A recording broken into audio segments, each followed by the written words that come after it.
Hi everybody, welcome to Office Hours. I'm your host Tomasz Tunguz. This is a program where we invite luminaries from the software world to share their insights.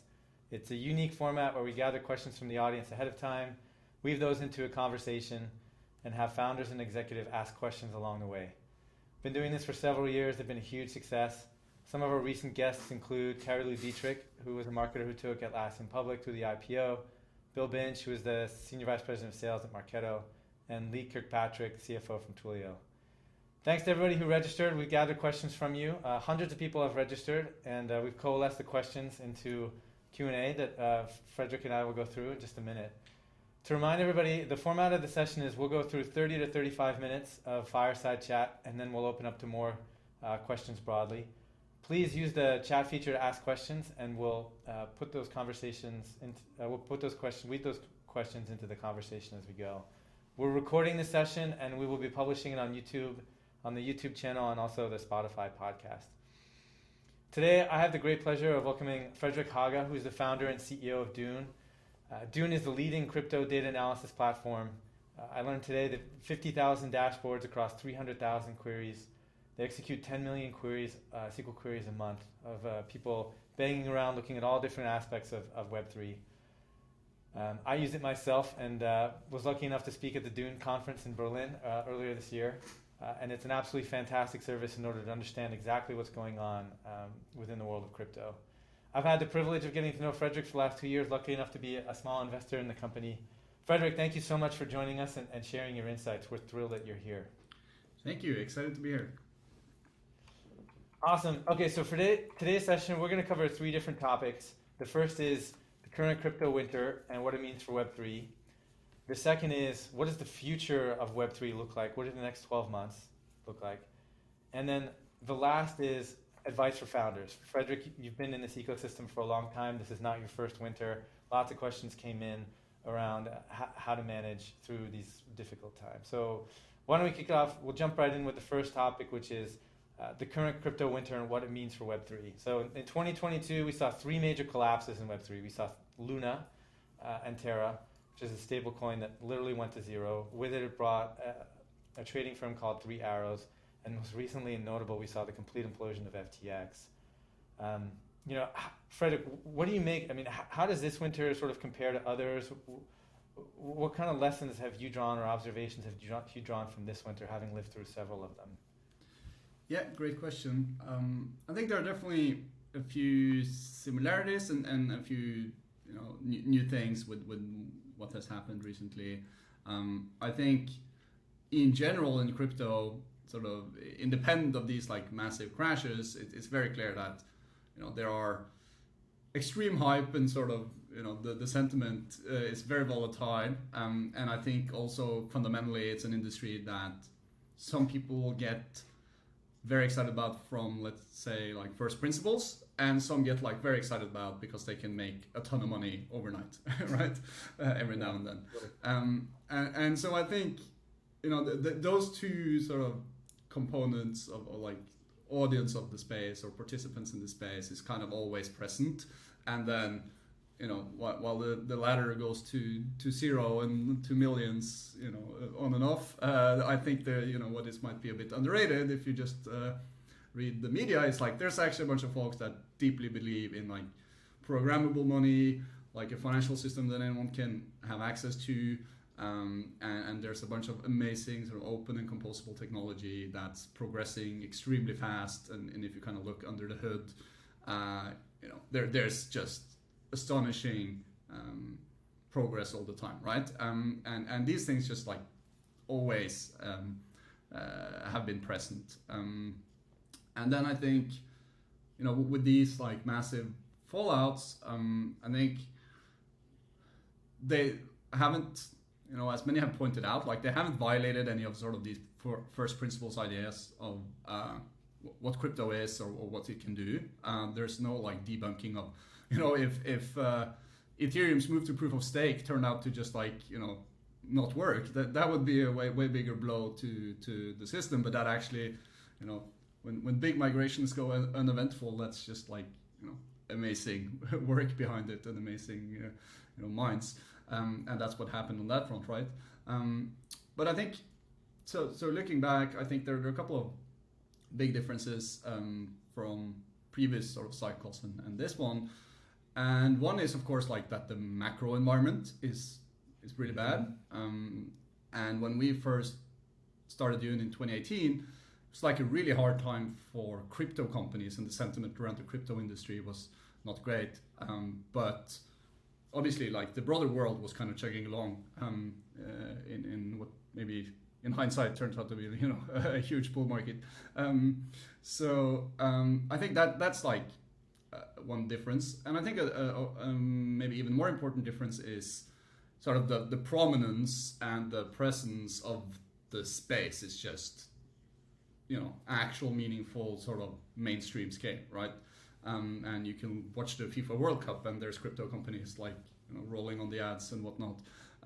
Probably something the agreements they did 6 months ago or something like that, but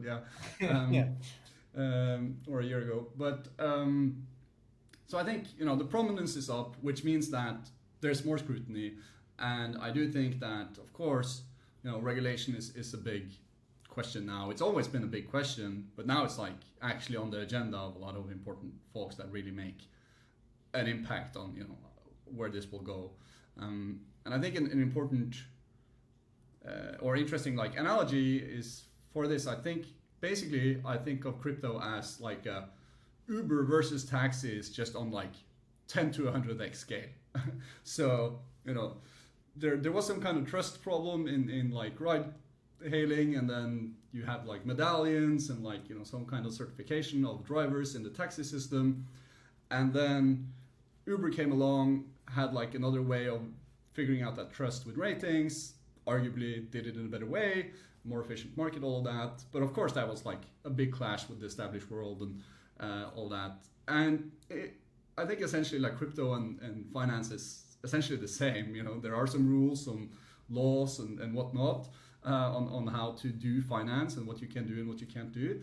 And now that sort of scarcity that these rules govern in the legacy world is actually governed by code.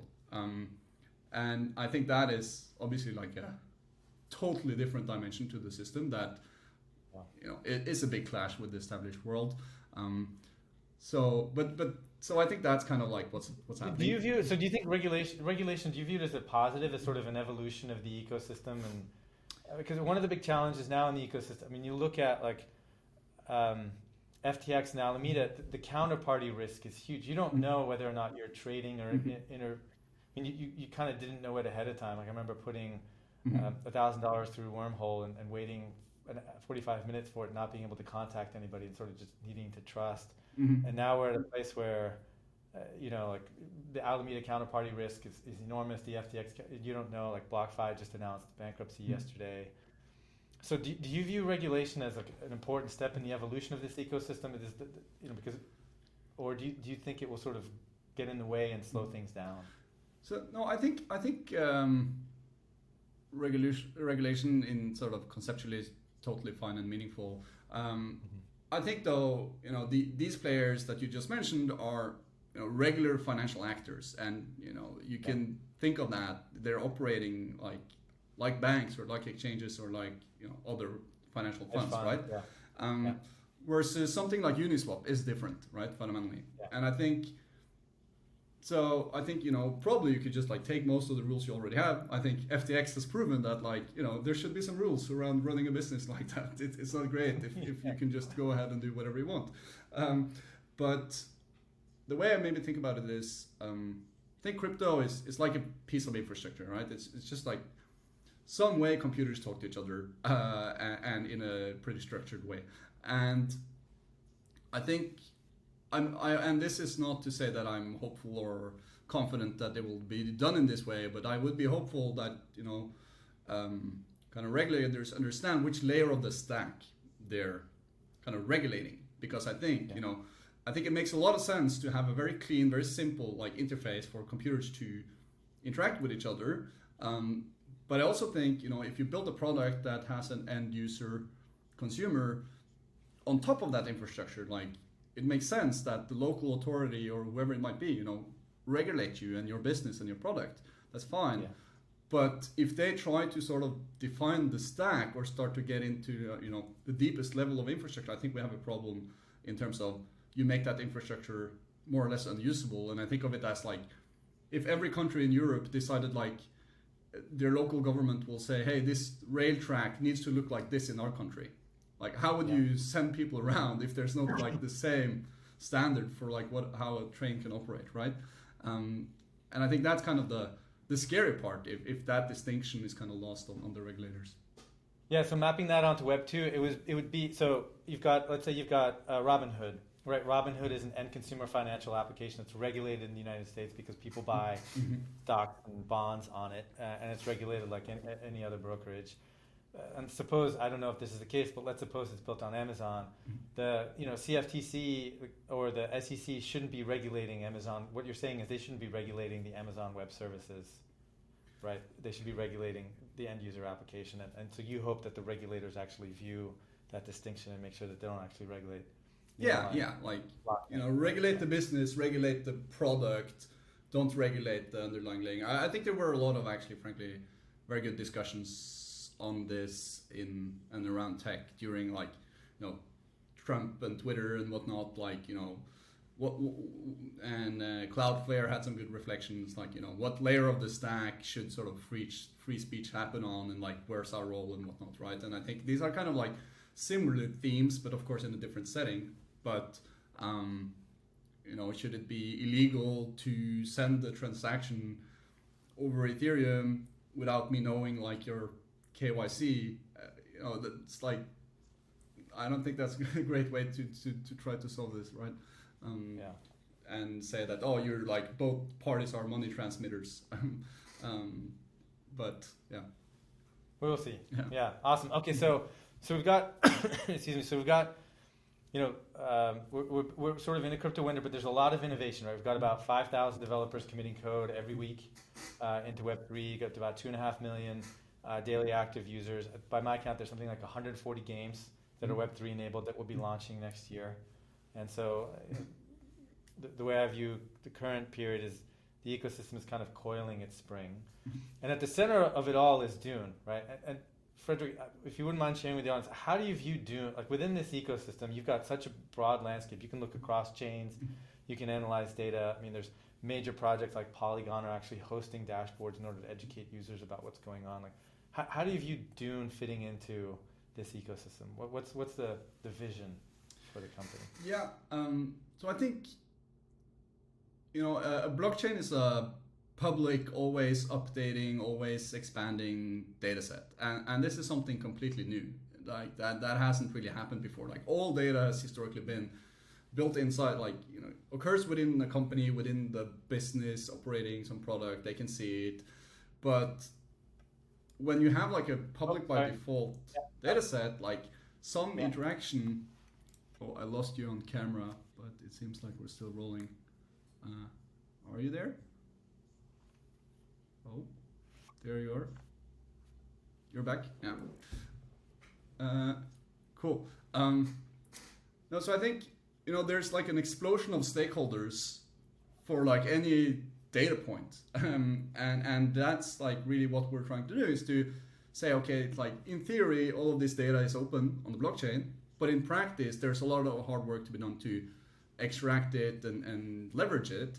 And so what we're doing is enabling anyone with an internet connection to go to our website and just start poking around this data and sort of feed their curiosity, and do it in a way where in kind of a GitHub style dynamic where it's someone did this before. You just start from that. You let people build on top of each other, and if you already did something novel, I can start from that. I don't have to start from scratch and clean the data and do all the things. I just let it compound and let me build on top of you, and kind of can aggregate all the knowledge and understanding around what's happening in that's what I mean. If you think about each new technology innovation, anytime you've got a technology innovation, there's brand new things to learn, right? And that's the exciting part. You think about the early days of the internet, people were trying to figure out how to build websites, and the first mobile phones, the app stores building mobile apps, and you had social gaming that was really all about using Facebook in order to grow, Zynga came. And now we're in a place where there's a new distribution mechanism. And the thing that I love about Dune is it sort of fits within the ethos of Web3 that the learning is communal, which means that the learning can happen much faster, as you said. Your team published an article last week on airdrop unit economics, right? And so an airdrop is, let's say you and I start a project, we want to have a token, we want lots of people to have this token, and we want people to know about this token and trade it. We might put it in people's wallets. But it'd be great for you to kind of walk through that cost of customer acquisition analysis and sort of what the learnings were as an example for the power of Dune, right? And the accelerated learning for the community.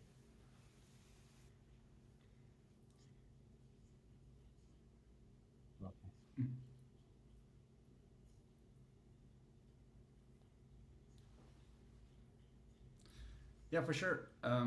So actually, this was a guest post by a community member. So shout out to Jack Hackworth, Jay Hackworth, who actually did this. Yes, he looked through the 2 years later. That's right, September 2020. Airdrop, essentially, which was a massive event in September 2020, and 2 years later, or 1 year later, I can't remember, but let's see. Yeah, exactly. What have come out of this? Like, what kind of behavior has happened? And obviously, there was like a ton of money being distributed. So it was like $350 million or something like that. And so he just looked into the on-chain data on what's been happening, and first of all, around, I guess, 90% of people just dump instantly, and then today, like 7% of all the recipients actually hold any uni still, right, from that drop.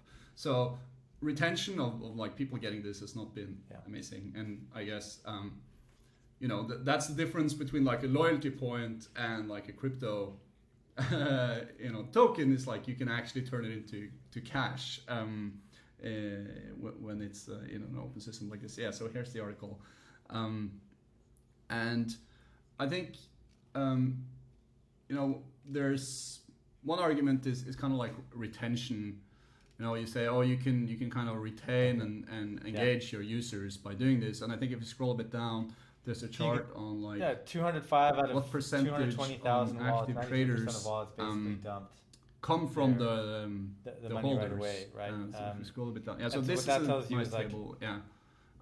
This may not be so. The airdrop is basically the primary marketing channel for Web3 today. Right? If you're starting a new channel, the way that you want to get in people's hands is you put it in a bunch of different wallets.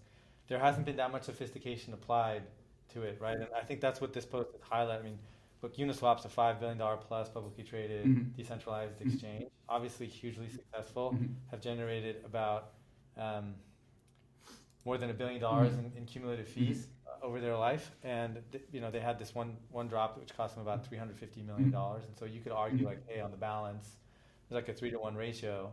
The great part about Dune is I took that analysis and then I forked it, and even though there's a small number of wallets that are actually holding those tokens, it turns out they represent about 20% of all the historical traded volume.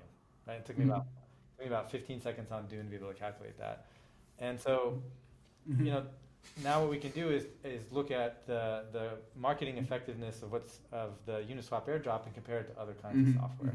And it turns out most airdrops are 4 to 7 times less efficient than using classical sales and marketing, which doesn't mean that the airdrop per se has no value. It just means it needs to be optimized. We need to figure out how to target and which wallets and what kind of behaviors we want to incent.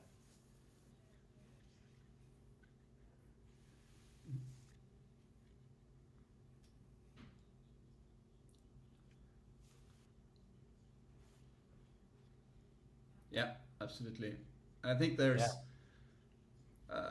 one thing I think a lot about is kind of like what are features and bugs of like the quote unquote legacy world, whether that's like startups or finance or whatever it might be, right? And I think there's like a little bit of this idea in crypto that like everything is bugs, and we should just like disregard everything that everybody ever learned and just like build everything from the ground up. Whereas I tend to believe that there are actually a few features. I think there are some bugs that are exciting to work on in crypto with like a new design space. But and I think these type of analysis that like you did and in this post, right, is just like take best practice metrics and sort of mental frameworks for how to create a product and business, and then apply it in this world, and use the tools, but also have implement or integrate some of the learnings and sort of best practices from the old world. I don't know if any one thing you maybe wouldn't do if are relatively new startup companies like spend $350 million on like one marketing campaign, right?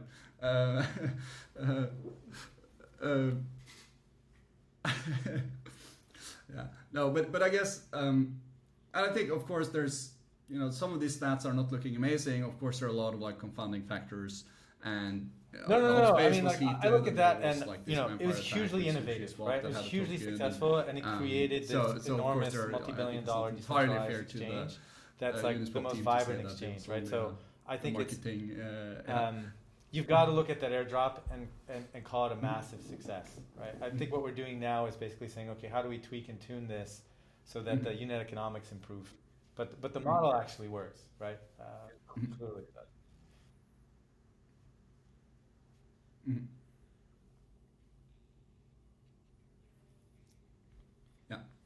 Yeah. It's like get a higher ROI, and I think there's one interesting thing is of course like okay, there are now there's like 5,000 top holders that still hold, and 15 of like the top users, and 15% of those participate in governance, which is not amazing in the sense that everything in crypto wants to be decentralized, and again I think this is just crypto learning kind of the model of you have shareholders and you have a board and you have the actual employees, and sort of they have a more and more involvement along the way, and kind of I think a similar dynamic is playing out, but it is still a big deal that your users can get like a financial stake in your system in some shape or form, and actually be part of running the company, and I think it's like this is like a crude V1 of what this tool is, of course, and then over time maybe, and I think we've seen this right with some of the more recent airdrops that's also in the articles, like the retention is a bit better, there are more attempts to prune and actually figure out who's real users, who's been kind of trying to game this or not, and try to, because I think obviously Uniswap was like the go-to product for dexing for years, and then it's like anyone who ever touched that very popular product. I think what we've learned from the Uniswap airdrop, like, oh, nice, we're starting to see in the ecosystem is there might be 30 or 40 companies that are now starting to build up around the Web3 marketing space. So if I've got a project and I want to distribute it, who are the kinds of wallets that I want to target? Which are the right kinds of users and what kinds of patterns? And at the core of that is, a lot of them use Dune data in order to figure out, okay, let's actually segment and understand what's going on. And so the efficiency is undoubtedly going to improve, and with that it means that the unit economics of growth and venture dollars going into these companies will become more and more attractive with time. Mm-hmm.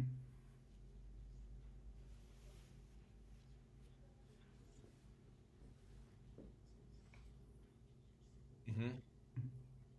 Yeah, and I think there's also like a broader lesson around, the sort of financialization of products is a bit of a double-edged sword, where it's insane and amazing that you can like, one of the like aha moments I had with crypto when I was looking into like smart contracts and like a few years ago, it's like a function can be payable, like you pay a function and it runs in a smart contract, right? It's just like an insane concept. And I guess, when you can bake financial experience into a product in a deeper way, there's also a bigger game potential for like gaming it, and people are more incentivized to like do all kinds of crazy stuff to get that money. And so I think this is like the lesson that the space is learning is also like, people will do all the arbitrage and all the things they can do to just like squeeze, the dollars out of the system. So you have to be very, very careful and maybe, awesome. take baby steps. Okay, Fredrik, I want to transition a little bit. I would love to talk a bit about, not just like, we've seen handing out free money. some of the Web 2 bots companies now starting to come into Web 3, right? Reddit had this really successful launch with collectible avatars, 2.5 million people, almost actually 3.5 million people. Ended up using the collectible avatars. This is a Dune dashboard. It kind of shows you exactly what's going on there. That's an example of sort of a big social network in Web 2, embedding a wallet within that uses Web 3 and educating users so that when you log into Reddit and you've got a profile picture, you might want to buy a special one, and that's created by the community. And you can buy one and then hold it in your wallet, and it's on Polygon. Have you seen any sort of other major examples of like people using either Web3 data in novel ways or Web 2 companies coming into Web 3 sort of highlight the potential of what could be in the future?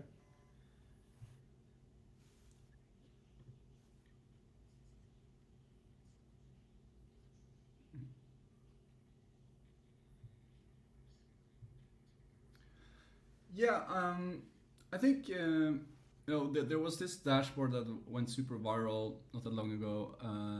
Let me share my screen here. So, this one made its way to like all kinds of publications and Vogue and whatnot, and this is NFT revenues. Wow. So for big brands.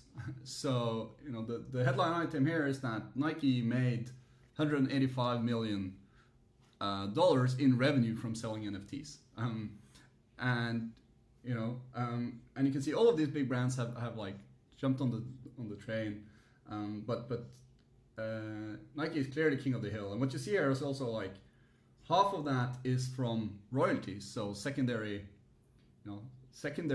sales. So if I think that's the right interpretation. So this is pretty novel that you can like as a brand issue an asset that's very cheap to issue, and you can earn secondary dollars on it as well, right? So I think there are several of these big projects that have been initiated, and I think of course sort of market sentiment is different now, but I think there are still like big projects in the big companies, and we've seen like Instagram announcements and whatnot. Look at that, $200 million worth of integrating NFT deeper, sales across all these surely some of them brands. will be shut down, but I'm sure some of them It's basically will just the beginning, like you're proceed saying as in the well World Cup. If and, anybody's watching the World Cup, there's quite a lot of NFT activity happening there, and consumers are excited about it.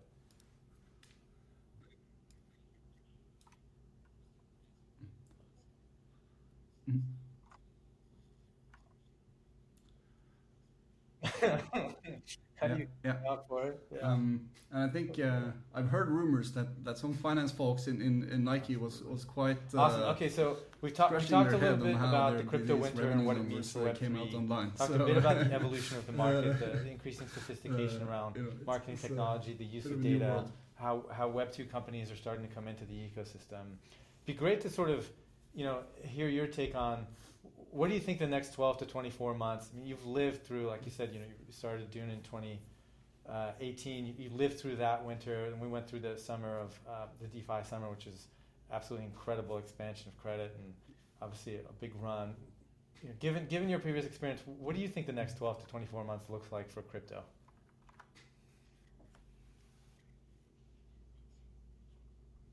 Mm-hmm.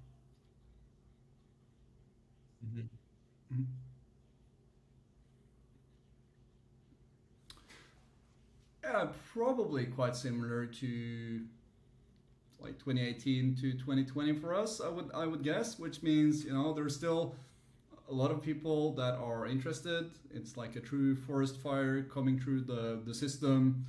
People go bankrupt, and a lot of people leave. But I think people, like a lot of brilliant minds, will keep building. I think definitely sort of the layer twos and how Ethereum will scale is like a big question and sort of narrative right now that hopefully turns into actual usage and data. There was a cool dashboard the other day on like just the economics of these systems. You can see how many fees do they earn, how much of like Ethereum base layer do they take up, and like profitability of these systems, right? And I think that's a cool thing now, that if you're building an application in quote unquote Web2, you can see like how is this platform that I'm betting on now like performing, or like what if they change their mind and these things, and that's like the whole immutability. But it's also like, is this system healthy? Will they go under? And now you can actually look at like scrutinize the mechanism and say, oh, okay, if I'm building on Arbitrum, I can look at their metrics and I can see this is a system that's generating this much in fees and all of that. And so I think there's a lot of these things just around performance and UX and transaction times and whatnot on these layer 2 systems. That's going to be important to see to what extent it plays out in practice and not just in sort of the narrative on crypto Twitter. And then I think it's of course hard to predict sort of exactly what's going to happen. I still think kind of like boring old payments is a bit underrated as like a use case for crypto. Like if like I'm in Norway, you're in the US, like if I were to send you $10 right now, I had no idea how to even start. Like it is not a solved problem to just like do low friction, low cost international payments. And so I think that's like the fact that I can, like every time I send a transaction on Ethereum, I'm still pretty stoked that it's just like, I just like submit this like signature to the internet and suddenly like, there's money on the other end. It's pretty insane. And I think also NFTs are still like exciting. Obviously it's like everything has deflated, the hype is gone, which is great, frankly.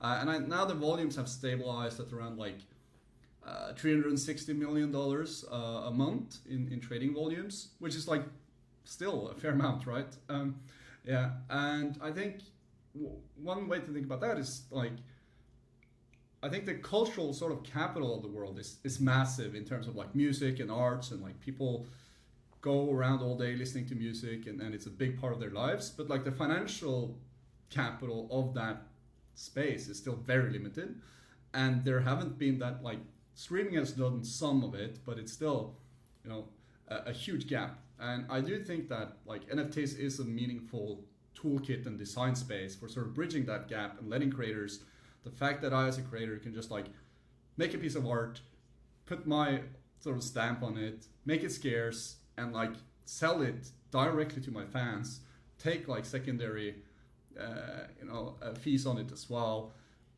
It's like pretty much a big just deal. there. Jeff from the audience asked a question: how do you think the figured current out royalty what the exact debate product is, plays what the out? How experience do large is, but brands with strong I still think royalty-based that's like revenue streams an interesting adapt? design space It seems to, like to work Fredrik, on. you think that the NFTs are like a viable model for intellectual property of all kinds, right? And I mean, I remember doing this one of the first analyses I did when I became a venture capitalist was to look at the ticketing market. And if you go to like Live Nation, there's a Taylor Swift, that that sort of fiasco, and you've got.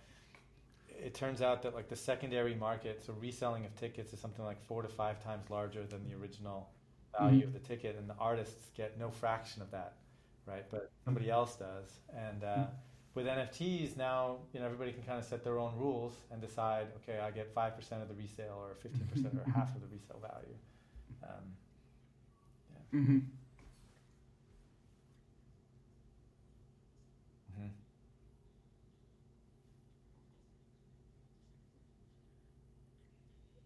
Yeah.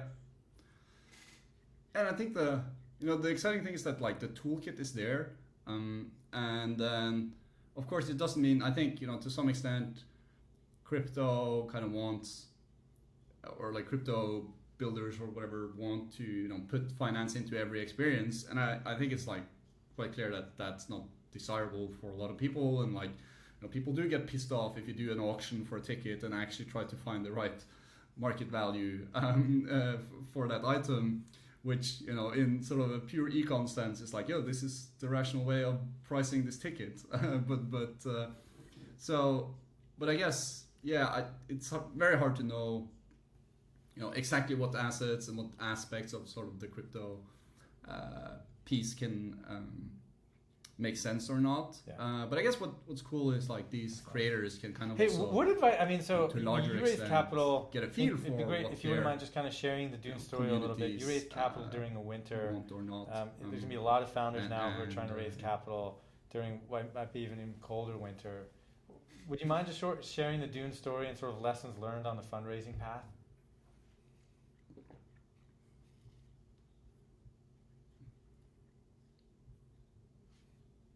Mhm. Yeah, absolutely. Yes, we founded Dune in the summer of 2018, and this was like post the ICO bubble and the like 27 run up and hype around crypto. And that was really a hard time to raise for crypto. And so essentially what ended up happening is like we couldn't do like any raise. So we ended up for 7 months, we had no salary. It was just Mats and me. You know, we hired no one. We had like a 10K grant, and we spent that over 7 months on like 4 hackathons, like which of 2 were in the US. So we flew to the US. We shared like hotel bedrooms. Wait, so you made 10K stretch out over 7 went months? to like That's Berlin incredible. a couple of times, and like just tried to get this, you know, meet people building on Ethereum and trying to sell this like crypto data tool to them. And yeah, we went to like basically I think 5 events, like Eat San Francisco, so this is my warble from Eat San Francisco 2018. I'm a heavy snorer, and we shared a bedroom, me and my co-founder, so it was, thanks to him for keeping up. But yeah, so you know, I think so it was like really hard, and then we did a pre-seed. We ended up getting accepted into an accelerator. Wow. We got 250K.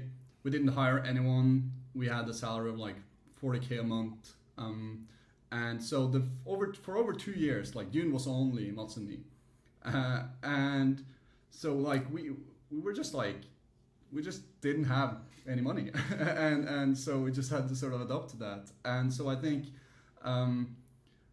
you know, there's been this like very heated time in sort of crypto and venture and whatnot. But I really think like team size, funds raised, and like valuation are like the biggest vanity metrics of like any startup. And the kind of weird thing is it's so tangible, because like you can say, oh, we have X employees, or like we raised Y sum, right? So it's such a like tangible thing that just like the human mind and the media and whatnot will kind of like, oh, these guys raised so much money, right? So, you know, obviously they're succeeding. But actually, like what happened with us was like there were actually companies that had raised way more money, did like crypto data.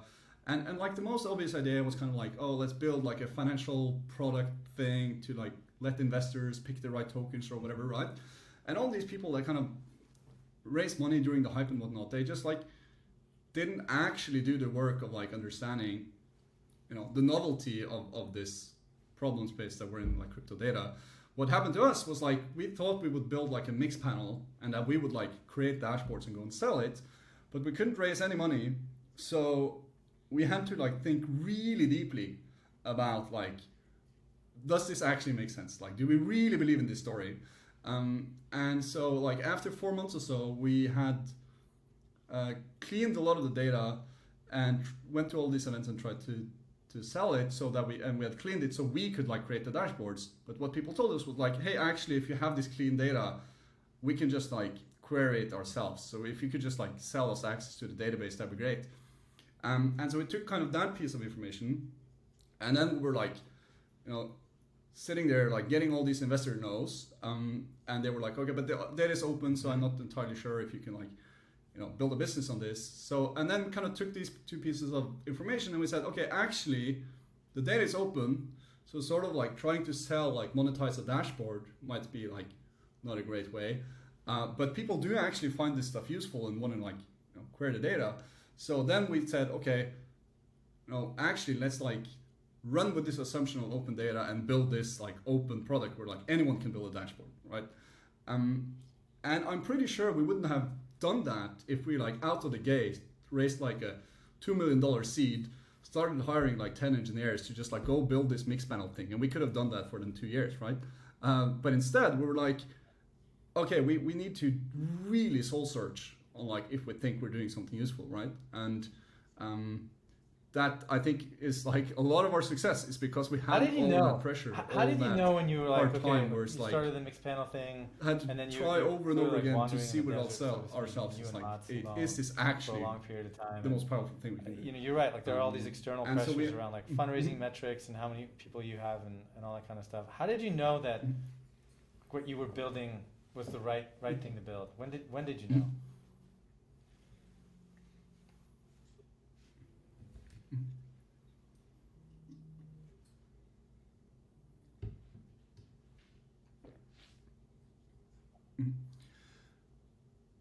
So I think we were very confident about like our belief in like open blockchains and Ethereum and people building on Ethereum. Yeah. So one thing that we got a lot of pushback on that we didn't concern ourselves that much was like market size. People were like, hey, there's only like 10 people actually building smart contracts, so this is not a great market. But we're like, hey, there's some amazing properties here, and we think like that's going to grow 10 and 100x over time. So whatever, right? We'll keep doing this, and we're not going to turn around and sell to like some bank.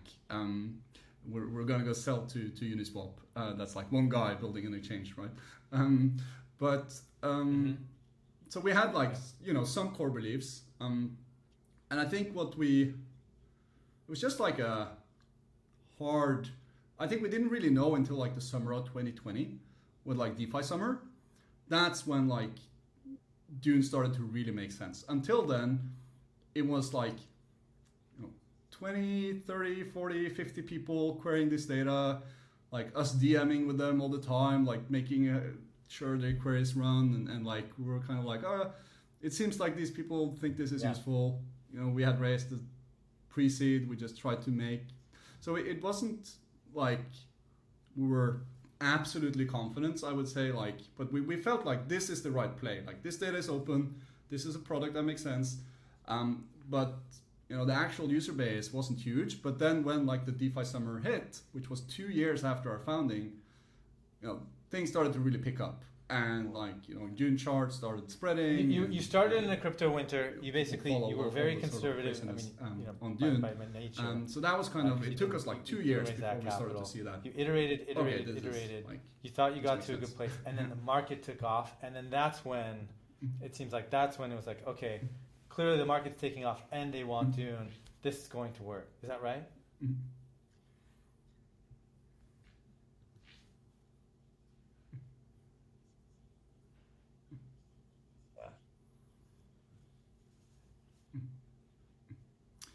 Yeah, I think it was actually, around the time when I met you with our Series A, that's when we really understood that this is like not just like kind of good, but like really good, I guess.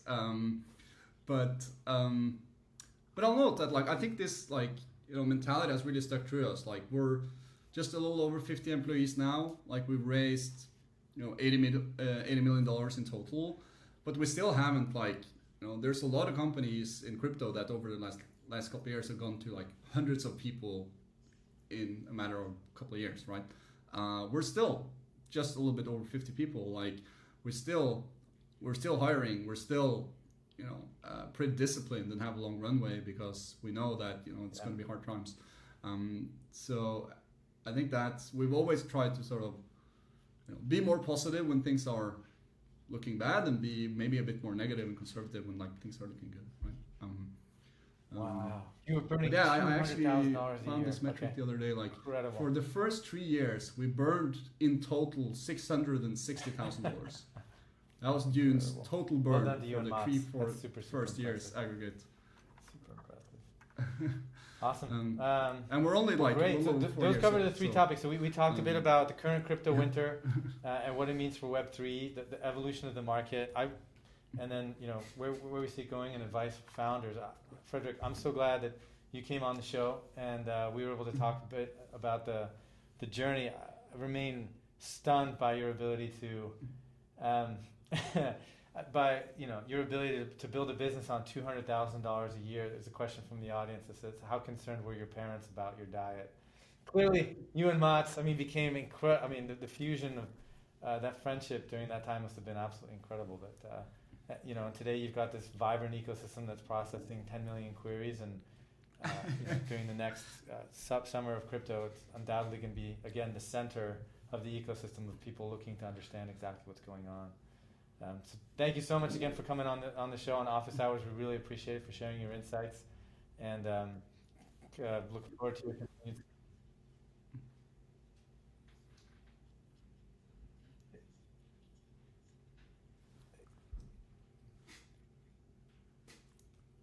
Yeah, thank you. But yeah, a lot It's comes such done an inspiration. with not that much Such an money. inspiration. So keep, All right, keep Fredrik, building thank you so something much useful. again. It's not Take that care. it's not that complicated, and then you'll be good when the next summer arrives. Yeah. Right, good stuff. Thank you so much. Have a good night.